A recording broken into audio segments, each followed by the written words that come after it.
नमस्कार दोस्तों। हिंदी कहानी 2.0 चैनल में आप सभी लोगों का स्वागत है।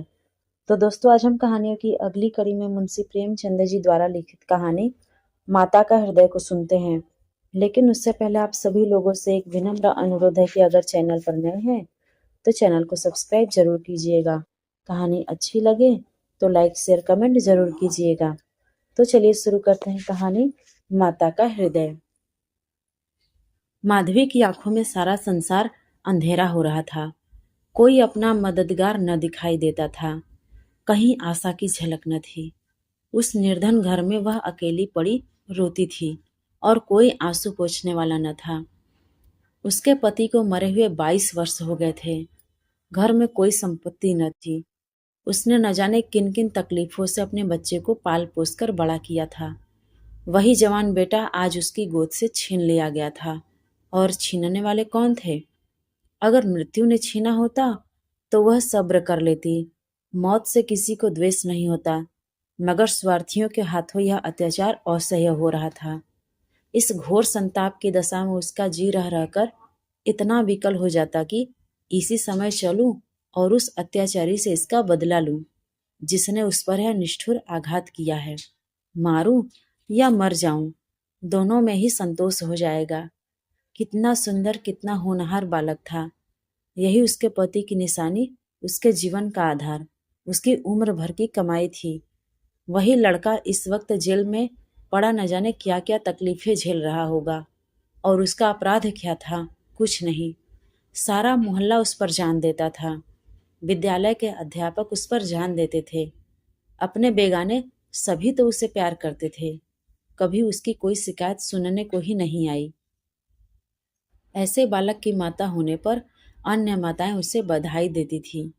कैसा सज्जन, कैसा उदार, कैसा परमार्थी। खुद भूखों सोए रहे, मगर क्या मजाल के द्वार पर आने वाले अतिथि को रूखा जवाब दे। ऐसा बालक क्या इस योग्य था कि जेल में जाता? उसका अपराध यही था। वह कभी कभी सुनने वालों को अपने दुखी भाइयों का दुखड़ा सुनाया करता था। अत्याचार से पीड़ित प्राणियों की मदद के लिए हमेशा तैयार रहता था। क्या यही उसका अपराध था? दूसरों की सेवा करना भी अपराध है? किसी अतिथि को आश्रय देना भी अपराध है? इस युवक का नाम आत्मानंद था। दुर्भाग्यवश उसमें वे सभी सद्गुण थे जो जेल का द्वार खोल देते हैं। वह निर्भीक था, स्पष्टवादी था, साहसी था, स्वदेश प्रेमी था, निस्वार्थ था, कर्तव्य परायण था। जेल जाने के लिए इन्हीं गुणों की जरूरत है। स्वाधीन प्राणियों के लिए वे गुण स्वर्ग का द्वार खोल देते हैं, पराधीनों के लिए नरक के। आत्मानंद के सेवा कार्य ने, उसकी वक्तृताओं ने और उसके राजनीतिक लेखों ने उसे सरकारी कर्मचारियों की नजरों में चढ़ा दिया था। सारा पुलिस विभाग नीचे से ऊपर तक उससे सतर्क रहता था। सबकी निगाहें उस पर लगी रहती थी। आखिर जिले में एक भयंकर डाके ने उन्हें इच्छित अवसर प्रदान कर दिया। आत्मानंद के घर की तलाशी हुई। कुछ पत्र और लेख मिले जिन्हें पुलिस ने डाके का बीजक सिद्ध किया।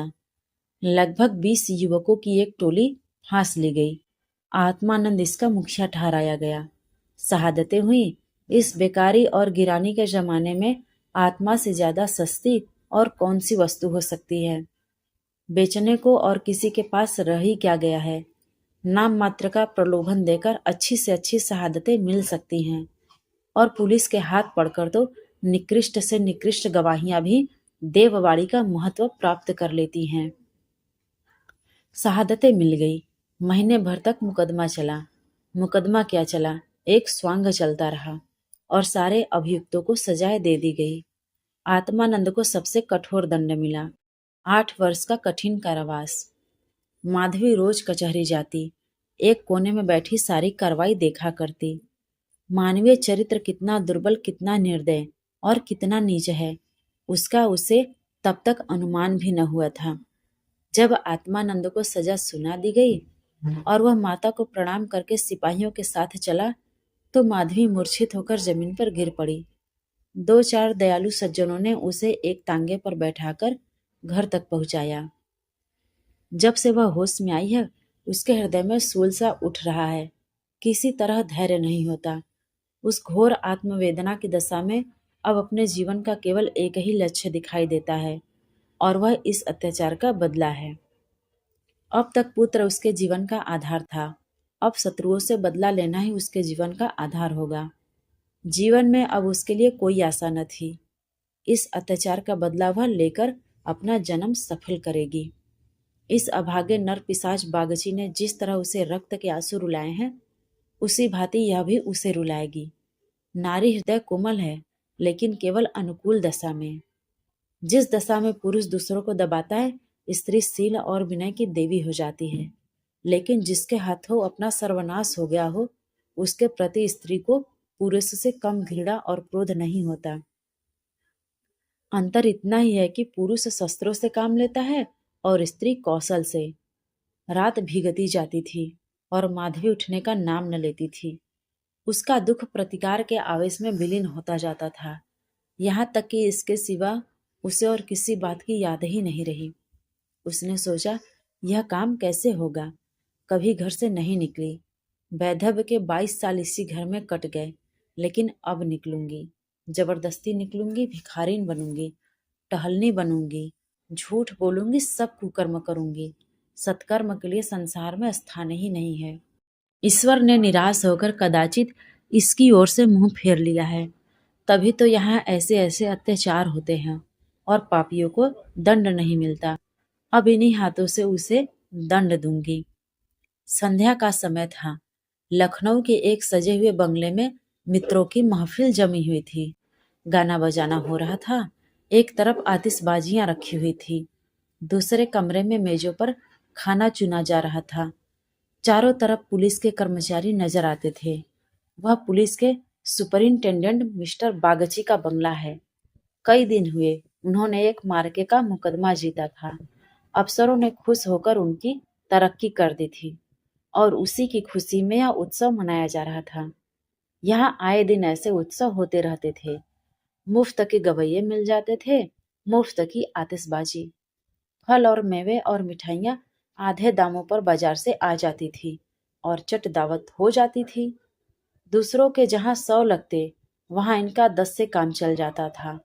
दौड़ धूप करने को सिपाहियों की फौज थी ही, और यह मार्के का मुकदमा क्या था, वह जिसमें निरपराध युवकों को बनावटी शहादत से जेल में ठूस दिया गया था।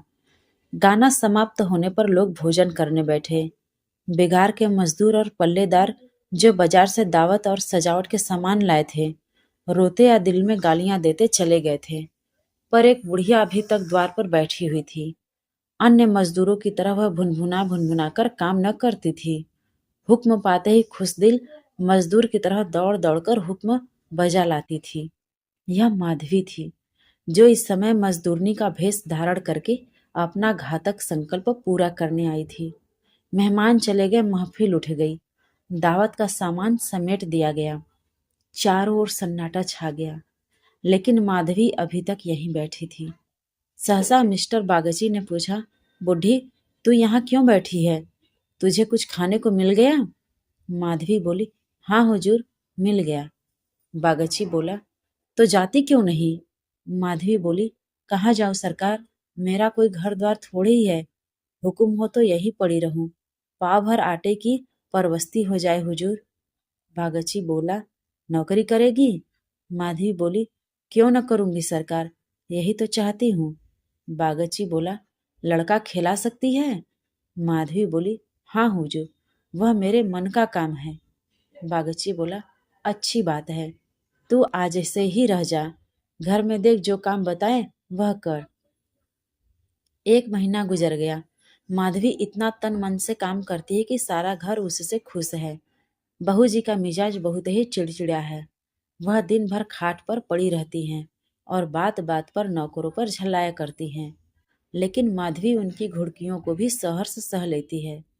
अब तक मुश्किल से कोई 2.5-1 सप्ताह से अधिक ठहरी थी। माधवी ही का कलेजा है कि जली कटी सुनकर भी मुख पर मैल नहीं आने देती।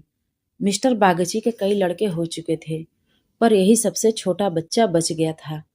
बच्चे पैदा तो हुष्ट पुष्ट होते, किंतु जन्म लेते ही उन्हें एक न एक रोग लग जाता था और कोई 2-4 महीने, कोई साल भर जी करके मर जाते थे। माँ बाप दोनों इस शिशु पर प्राण देते थे। उसे जरा जुकाम भी हो तो दोनों विकल हो जाते। स्त्री पुरुष दोनों शिक्षित थे, पर बच्चे की रक्षा के लिए टोना टोटका, दुआ ताबीज, जंतर मंतर, एक से भी उन्हें इनकार न था। माधवी से यह बालक इतना हिल गया था कि एक क्षण के लिए भी उसकी गोद से नहीं उतरता था। वह कहीं एक क्षण के लिए चली जाती तो रो रोकर दुनिया सिर पर उठा लेता। वह सुलाती तो सोता, वह दूध पिलाती तो पीता, वह खिलाती तो खेलता। उसी को वह अपनी माता समझता। माधवी के सिवा उसके लिए संसार में कोई अपना न था। बाप को तो वह दिन भर केवल 2-4 बार देखता और समझता यह कोई परदेसी आदमी है। माँ आलस्य और कमजोरी के मारे गोद में लेकर टहल न सकती थी। उसे वह अपनी रक्षा का भार संभालने के योग्य न समझता था और नौकर चाकर उसे गोद में लेते तो इतनी बेदर्दी से कि उसके कोमल अंगों में पीड़ा होने लगती। कोई उसे ऊपर उछाल देता, यहाँ तक कि अबोध शिशु का कलेजा मुंह को आ जाता था। उन सबों से वह डरता था। केवल माधवी थी जो उसके स्वभाव को समझती थी।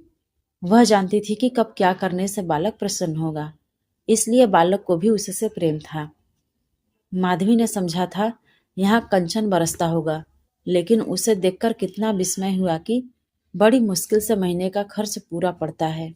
नौकरों से एक एक पैसे का हिसाब लिया जाता था और बहुधा आवश्यक वस्तुएं भी टाल दी जाती थी। एक दिन माधवी ने कहा, बच्चे के लिए कोई तेज गाड़ी क्यों नहीं मंगवा देती? गोद में उसकी बाढ़ मारी जाती है। मिसेज बागची ने कुंठित होकर कहा, कहाँ से मंगवा दूं? कम से कम 50-60 रुपए में आएगी। इतने रुपए कहाँ हैं? माधवी बोली, मालकिन आप भी ऐसा कहती हैं? मिसेज बागची झूठ नहीं कहती। बाबूजी की पहली स्त्री से 5 लड़कियां और हैं। सब इस समय इलाहाबाद के एक स्कूल में पढ़ रही हैं। बड़ी की उम्र 15-16 वर्ष से कम न होगी। आधा वेतन तो उधर ही चला जाता है। फिर उनकी शादी की भी तो फिक्र है। 5 के विवाह में कम से कम 25,000 लगेंगे। इतने रुपए कहाँ से आएंगे? मैं चिंता के मारे मरी जाती हूँ। मुझे कोई दूसरी बीमारी नहीं है, केवल यही चिंता का रोग है। माधवी बोली, घूस भी तो मिलती है। मिसेज बागची बोली, बुढ़िया ऐसी कमाई में बरकत नहीं होती। यही क्यों? सच पूछो तो इसी घूस ने हमारी यह दुर्गति कर रखी है। न जाने औरों को कैसे हजम होती है। यहाँ तो जब ऐसे रुपए आते हैं तो कोई न कोई नुकसान भी अवश्य हो जाता है। एक आता है तो 2 लेकर जाता है। बार बार मना करती हूँ हराम की कौड़ी घर में न लाया करो, लेकिन मेरी कौन सुनता। बात यह थी कि माधवी को बालक से स्नेह होता जाता था। उसके अमंगल की कल्पना भी वह न कर सकती थी। वह अब उसी की नींद सोती और उसी की नींद जागती थी। अपने सर्वनाश की बात याद करके एक क्षण के लिए उसे बागची पर क्रोध तो हो आता था और घाव फिर हरा हो जाता था, पर मन कुत्सित भावों का आधिपत्य न था। घाव भर रहा था, केवल ठेस लगने से दर्द हो जाता था। उसमें स्वयं टीस या जलन न थी। इस परिवार पर अब उसे दया आती थी। सोचती, बेचारे छीन झपट न करें तो कैसे गुजर हो। लड़कियों का विवाह कहाँ से करेंगे? स्त्री को जब देखो बीमार ही रहती है। उन पर बाबूजी को एक बोतल शराब भी रोज चाहिए। यह लोग तो स्वयं अभागे हैं। जिसके घर में 5-5 कुंवारी कन्याएं हो, बालक हो होकर मर जाते हो, घरनी सदा बीमार रहती हो, स्वामी शराब का लती हो, उस पर तो यो ही ईश्वर का कोप है। इनसे तो मैं अभागिनी ही अच्छी हूँ। दुर्बल बालकों के लिए बरसात बुरी बला है। कभी खांसी है, कभी ज्वर, कभी दस्त। जब हवा में ही शीत भरी हो तो कोई कहाँ तक बचाए। माधवी एक दिन अपने घर चली गई थी। बच्चा रोने लगा तो माँ ने एक नौकर को दिया, इसे बाहर से बहला ला। नौकर ने बाहर ले जाकर हरी हरी घास पर बैठा दिया। पानी बरसकर निकल गया था। भूमि गीली हो रही थी। कहीं कहीं पानी भी जमा हो गया था। बालक को पानी में छपके लगाने से ज्यादा प्यारा और कौन सा खेल हो सकता है। खूब प्रेम से उमंग उमग कर पानी में लौटने लगा। नौकर बैठा और आदमियों के साथ गपशप करता रहा। इस तरह घंटों गुजर गए। बच्चे ने खूब सर्दी खाई। घर आया तो उसकी नाक बह रही थी। रात को माधवी ने आकर देखा तो बच्चा खास रहा था। आधी रात के करीब उसके गले से खुरखुर की आवाज आने लगी। माधवी का कलेजा सन से हो गया। स्वामिनी को जगाकर बोली, देखो तो बच्चे को क्या हो गया है? क्या सर्दी वर्दी तो नहीं लग गई? हाँ, सर्दी ही तो मालूम होती है। स्वामिनी हकबकाकर उठ बैठी और बालक की खुरखुराहट सुनी तो पांव तले जमीन निकल गई। यह भयंकर आवाज उसने कई बार सुनी थी और उसे खूब पहचानती थी। व्यग्र होकर बोली, जरा आग जलाओ, जरा सा चोकर लाकर एक पोटली बनाओ, सेकने से लाभ होता है। इन नौकरों से तंग आ गई हूँ। आज कहा जरा देर के लिए बाहर ले गया था, उसी ने सर्दी में छोड़ दिया होगा। सारी रात दोनों बालक को सेकती रही। किसी तरह सवेरा हुआ। मिस्टर बागची को खबर मिली तो सीधे डॉक्टर के यहाँ दौड़े। खैरियत इतनी थी कि जल्द एहतियात की गई। 3 दिन में बच्चा अच्छा हो गया, लेकिन इतना दुर्बल हो गया था कि उसे देखकर डर लगता था। सच पूछो तो माधवी की तपस्या ने बालक को बचाया। माता सोती पिता सो जाता, किंतु माधवी की आंखों में नींद न थी। खाना पीना तक भूल गई। देवताओं की मनौतियां करती थी, बच्चे की बलाएं लेती थी, बिल्कुल पागल हो गई थी। यह वही माधवी है जो अपने सर्वनाश का बदला लेने आई थी। अपकार की जगह उपकार कर रही थी। विष पिलाने आई थी, किंतु सुधा पिला रही थी। मनुष्य में देवता कितना प्रबल है। प्रातः काल का समय था। मिस्टर बागची शिशु के झूले के पास बैठे हुए थे। स्त्री के सिर में पीड़ा हो रही थी, वहीं चारपाई पर लेटी हुई थी और माधवी समीप बैठी बच्चे के लिए दूध गर्म कर रही थी। सहसा बागची ने कहा, बूढ़ी, हम जब तक जिएंगे तुम्हारा यश गाएंगे। तुमने बच्चे को जिला लिया। स्त्री बोली, यह देवी बनकर हमारा कष्ट निवारण करने के लिए आ गई। यह न होती तो न जाने क्या होता। बूढ़ी, तुमसे एक विनती है। यूं तो मरना जीना प्रारब्ध के हाथ है, लेकिन अपना अपना पौरा भी बड़ी चीज है। मैं अभागिनी हूँ। अब कि तुम्हारे ही पुण्य प्रताप से बच्चा संभल गया। मुझे डर लग रहा है कि ईश्वर इसे हमारे हाथ से छीन न ले। सच कहती हूँ बूढ़ी, मुझे इसको गोद में लेते डर लगता है। इसे तुम आज से अपना बच्चा समझो। तुम्हारा होकर शायद बच जाए। हम अभागे हैं, हमारा होकर इस पर कोई न कोई संकट आता रहेगा। आज से तुम इसकी माता हो जाओ। तुम इसे अपने घर ले जाओ, जहाँ चाहे ले जाओ। तुम्हारी गोद में देकर मुझे फिर कोई चिंता न रहेगी। वास्तव में तुम ही इसकी माता हो, मैं तो राक्षसी हूँ। माधवी बोली, बहू जी, भगवान सब कुशल करेंगे। क्यों जी इतना छोटा करती हो? मिस्टर बागची बोले, नहीं नहीं बूढ़ी माता, इसमें कोई हरज नहीं है। मैं मस्तिष्क से तो इन बातों को ढकोसला ही समझता हूँ, लेकिन हृदय से इन्हें दूर नहीं कर सकता। मुझे स्वयं मेरी माताजी ने एक धोबिन के हाथ बेच दिया था। मेरे 3 भाई मर चुके थे। मैं जो बच गया तो माँ बाप ने समझा बेचने से ही इसकी जान बच गई। तुम इस शिशु को पालो पोसो, इसे अपना पुत्र समझो। खर्च हम बराबर देते रहेंगे, इसकी कोई चिंता मत करना। कभी कभी जब हमारा जी चाहेगा आकर देख लिया करेंगे। हमें विश्वास है कि तुम इसकी रक्षा हम लोगों से कहीं अच्छी तरह कर सकती हो। मैं कुकर्मी हूँ। जिस पेशे में हूँ उसमें कुकर्म किए बगैर काम नहीं चल सकता। झूठी शहादतें बनानी ही पड़ती हैं, निरपराधों को फंसाना ही पड़ता है। आत्मा इतनी दुर्बल हो गई है कि प्रलोभन में पड़ ही जाता हूँ। जानता हूँ कि बुराई का फल बुरा ही होता है, पर परिस्थिति से मजबूर हूँ। अगर न करूँ तो आज नालायक बनाकर निकाल दिया जाऊं। अंग्रेज हजारों भूले करे तो कोई नहीं पूछता। हिंदुस्तानी एक भूल भी कर बैठे तो सारे अफसर उसके सिर हो जाते हैं। हिंदुस्तानियों को कोई बड़ा पद न मिले वही अच्छा। पद पाकर तो उनकी आत्मा का पतन हो जाता है। उनको हिंदुस्तानियत का दोष मिटाने के लिए कितनी ही ऐसी बातें करनी पड़ती है जिनका अंग्रेज के दिल में कभी ख्याल ही पैदा नहीं हो सकता। तो बोलो, स्वीकार करती हो? माधवी गदगद होकर बोली, बाबूजी, आपकी इच्छा है तो मुझसे जो कुछ भी बन पड़ेगा आपकी सेवा कर दूंगी। भगवान बालक को अमर करे, मेरी तो उनसे यही विनती है। माधवी को ऐसा मालूम हो रहा था कि स्वर्ग के द्वार सामने खुले हैं और स्वर्ग की देवियां अंचल फैला फैलाकर आशीर्वाद दे रही हैं। मानो उसके अंतस्थल में प्रकाश की लहरें सी उठ रही हैं।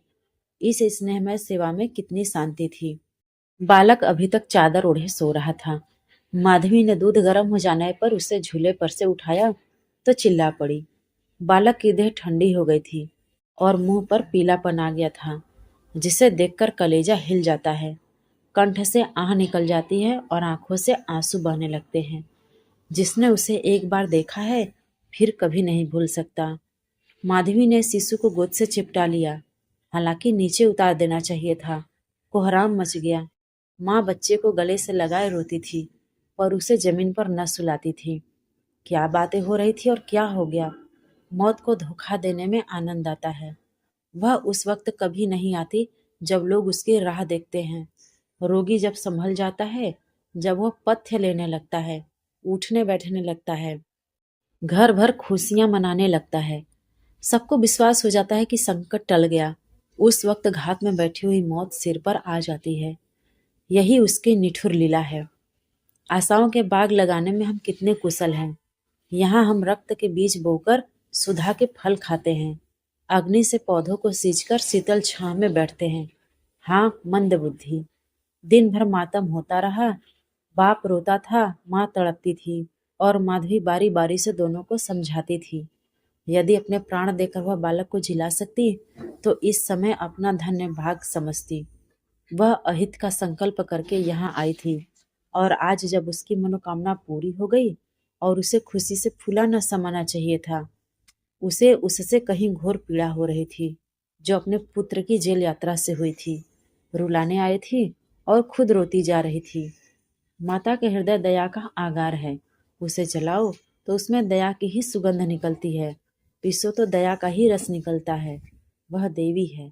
विपत्ति की क्रूर लीलाएं भी उस स्वच्छ निर्मल स्रोत को मलिन नहीं कर सकती। तो दोस्तों, आज की ये मुंशी प्रेमचंद जी द्वारा लिखित कहानी माता का हृदय आपको कैसा लगा, कमेंट करके जरूर बताइएगा। और अगर चैनल पर नए हैं तो चैनल को सब्सक्राइब जरूर कीजिएगा और अपने दोस्तों को भी शेयर कीजिएगा।